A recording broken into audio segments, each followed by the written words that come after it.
কাঁথির ঘাসফুলে আর শিশির পড়বে না। ঠিক 15 বছর পর এক নতুন সাংসদের অপেক্ষায় পূর্ব মেদিনীপুর জেলার এই লোকসভা কেন্দ্র। অধিকারীদের গড়ে এবার বিজেপির প্রার্থী সৌমেন্দু অধিকারী। নিজেদের আসন পুনরুদ্ধারে তৃণমূলের বাজি পটাশপুরের বিধায়ক উত্তম বাড়ি। একসময় নিজেদের হাতে থাকা কাঁথি এবার কংগ্রেসকে ছেড়েছে বামেরা। স্বাধীনতার আগে এবং পরে কাঁথি অনেক পালাবদলের সাক্ষী।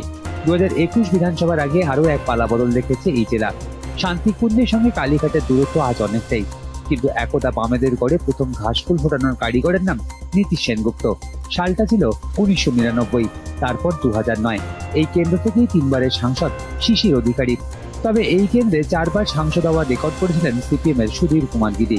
এবার কাঁথির সমীকরণ বদলে গিয়েছে, কারণ 2021 সালের বিধানসভার আগে থেকেই কাঁথির সঙ্গে কালীঘাটের ফারাক বেড়েছে অনেকটাই। 2021 সালের বিধানসভা ভোটের ফল কি এবার লোকসভার 22 গজে কাঁথিতে বিজেপিকে এগিয়ে রাখবে? এমনটাই প্রশ্ন রাজনৈতিক মহলের।